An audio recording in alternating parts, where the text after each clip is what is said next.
Welcome to the Tatum Christian Variety Show, brought to you by Tatum Creative. Your host, Nicholas Tatum, is ready to have fun with you. Greetings and God bless. Every episode starts with a trivia. The trivia will be answered at the end of the show to give you time to think it over and see if you can get it right. Without further ado, here is your trivia. Who am I? I was the first woman judge of Israel. A commander named Barak wouldn't go to battle without me. Who am I? We have so many skeptics around nowadays who use the fact that we weren't around during the Bible days to dispute whether miracles really happened. You know what? I'm going back to the past to see what skeptics had to say at the times that the miracles happened. Let's go into the past together and see.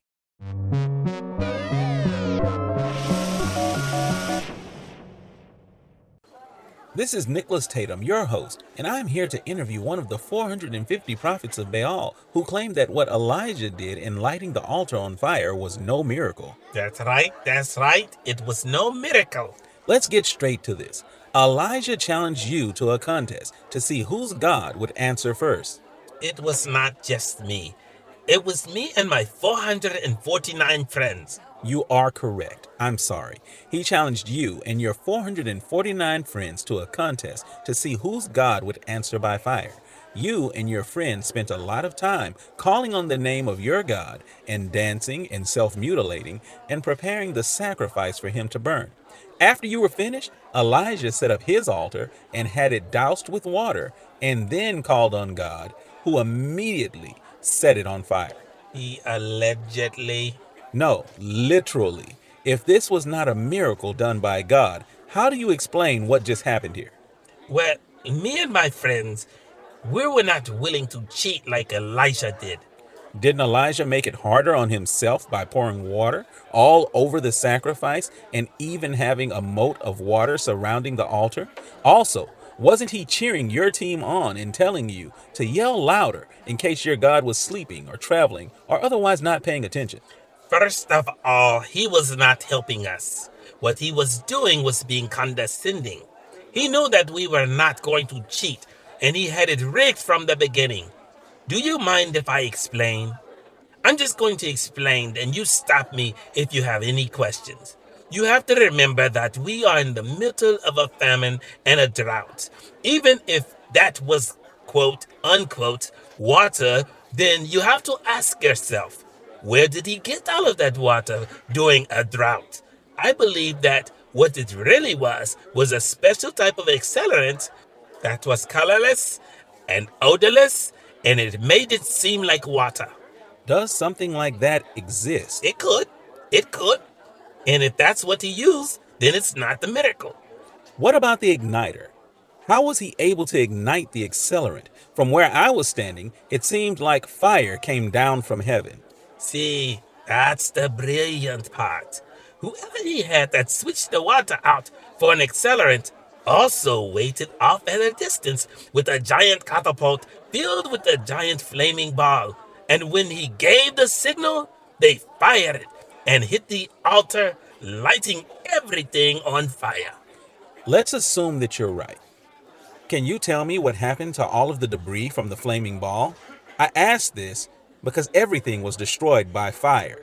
The wood, the bull, the stones of the altar, and every drop of water that was poured onto the altar and that filled the moat around the altar. I see what you're getting at. And that's a good observation, because normally, if you use a catapult, there is extra debris and destruction left around. But let me see. Oh, I know. Because we have been in a drought for so long, everything was dry and brittle. So when the fire happened, it was able to easily consume everything that it touched.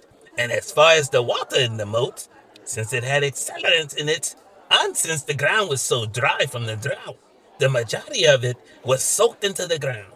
But what was left was able to burn away because of the accelerants. I have so many questions about everything you just said. Well, I'm sorry, but they are calling me. Apparently, we are all going to Keyshawn Valley. But this was not a miracle. It was just dumb luck and accelerant. Bye. Well, thank you for sharing your unique viewpoint on this miracle. I'm Nicholas Tatum. So long from Skeptical Interviews. Now it's time for Holy or Common. This is the part of the show where you have 10 seconds to determine whether the phrase I give you next is in the Bible or if it's just a common saying. Here we go. God will never give you more than you can handle. Is it in the Bible?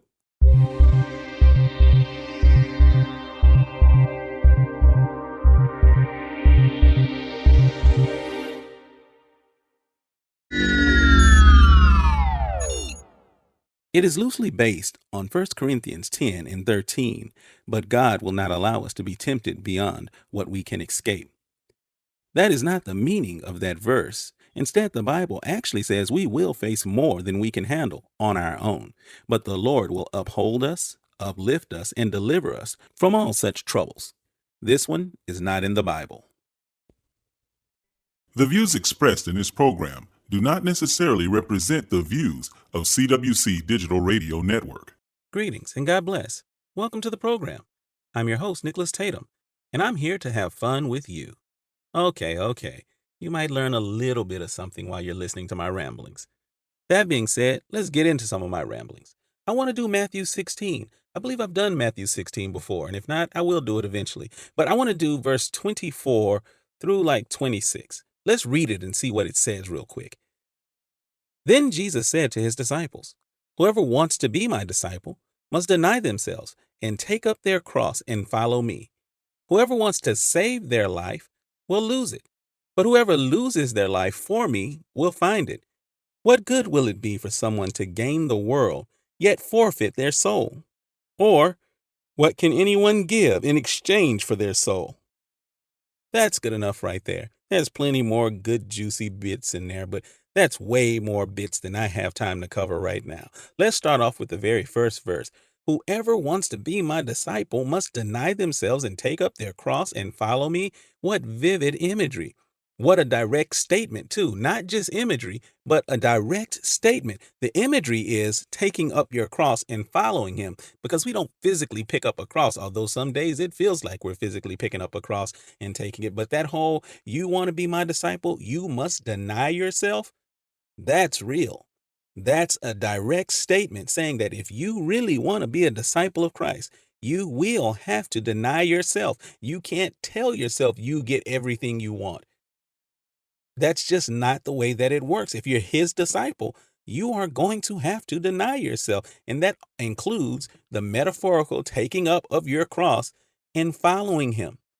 You need that cross because you're going to have to kill yourselves over and over again, metaphorically, of course. No one is being encouraged to literally kill themselves as they do in worship to other gods and all the rest of that.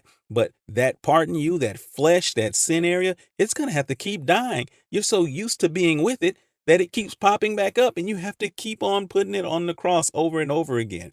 Let's move on to 25. For whoever wants to save their life will lose it. But whoever loses their life for me will find it. I find that very interesting because I think to myself, yes, I do want to save my life. But if I do want to save my life, then I'm going to lose it. But if I lose my life, then I will find it. It's kind of a conundrum. Like, do I even want a life that I don't want to save?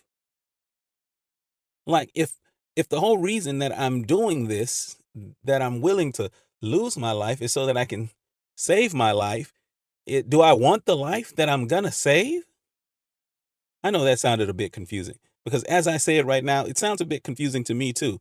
But it says, for whoever wants to save their life will lose it. So if I like my life enough to where I want to save it, then I'm going to end up losing that life. But in contrast, it says, whoever loses their life for me will find it. But do I even want that life? Because I'm losing the life that I actually wanted. Do I want that life? I'll give you the answer to that. And the answer is you want that life. Because the life you're holding on to is nothing compared to the life that he wants for you. The life that he wants for you actually has you in mind. You have to remember, you're dealing with the God that knows the very number of hairs on your head. You don't know the number of hairs on your head. And even if I told you I would pay you $1 million to find out what the number of hairs on your head is, you would have trouble doing that. Not only trouble doing it, like physically doing it, you wouldn't want to sit there and try to count your hairs individually one by one to figure out how many you had on your head so that you can match my number and get that $1 million. You don't know that, but God does. And every time one falls out, he updates his information. He knows your life better than you ever will, but you have to give up this fake life, this fake thing that seems like it's the right thing, in order to gain the thing that he wants to give you. Because you can't hold on to both. You can't serve both God and mammon. You can't be caught up in the world system and caught up in the spiritual system, because the things of the flesh are enmity against things of the spirit. And right now, the things that you think you want are from the flesh. But many people will testify to you that the things that come from the flesh end up biting you in the end. They end up being the things that you regret having done in your life the most. So what you need to do is lose that life altogether so you can pick up the life that God has for you, the thing that he wants you. You will have finally found your life if you're willing to lose your life for him. Now, what good is it for a person to gain the whole world and forfeit their soul? Or what can anyone give in exchange for their soul? There's absolutely nothing that you can give in exchange for your soul. There's absolutely nothing in this world that's worth you forfeiting your soul. And yes, I'm including relationships with people, though you may have built them up over time and you trust them so emphatically, and they've done this for you and that for you, always been there for you, still not worth your soul, nor are you worth their soul. So you shouldn't be requiring them to do things that's going to cost them their soul, because you're not actually worth their soul. And they shouldn't be doing things or encouraging you to do things that'll cause you to lose your soul, because they're not worth your soul.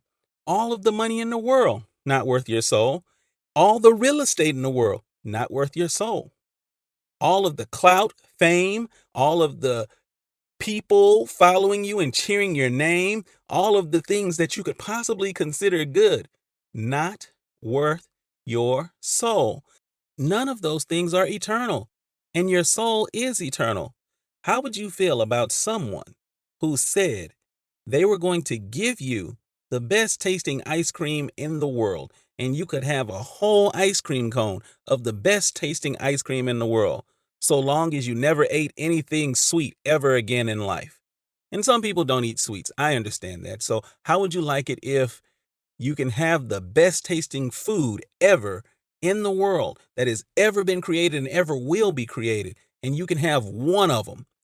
However, after that, everything else you eat will taste like sandpaper or carbon paper or something of the such. Would you take that deal? No. It's not worth it. That thing may be the most delicious thing you've ever tasted, but is it worth not being able to ever taste anything else that you put in your mouth? I say it's not. And likewise, there's nothing you can gain in this world that's worth losing your soul. Thank you for joining me. Hey, if you enjoyed any portions of this show, you might find yourself interested in my book series. The Jesus Freak book series is a 4-book series that'll help you get deeper in your faith through story and action. You can find out more about it at www.officialjesusfreak.com. And you can also reach me at info@officialjesusfreak.com. Be sure to use Tcvs, or Tatum Christian Variety Show, as the subject line. Until next time, trust God with the impossible and live your faith boldly. Here's the answer for your trivia today. I'm sorry that I kept you waiting, but let's see how you did. Who am I? I was the first woman judge of Israel. A commander named Barak wouldn't go to battle without me. Who am I? The answer is Deborah.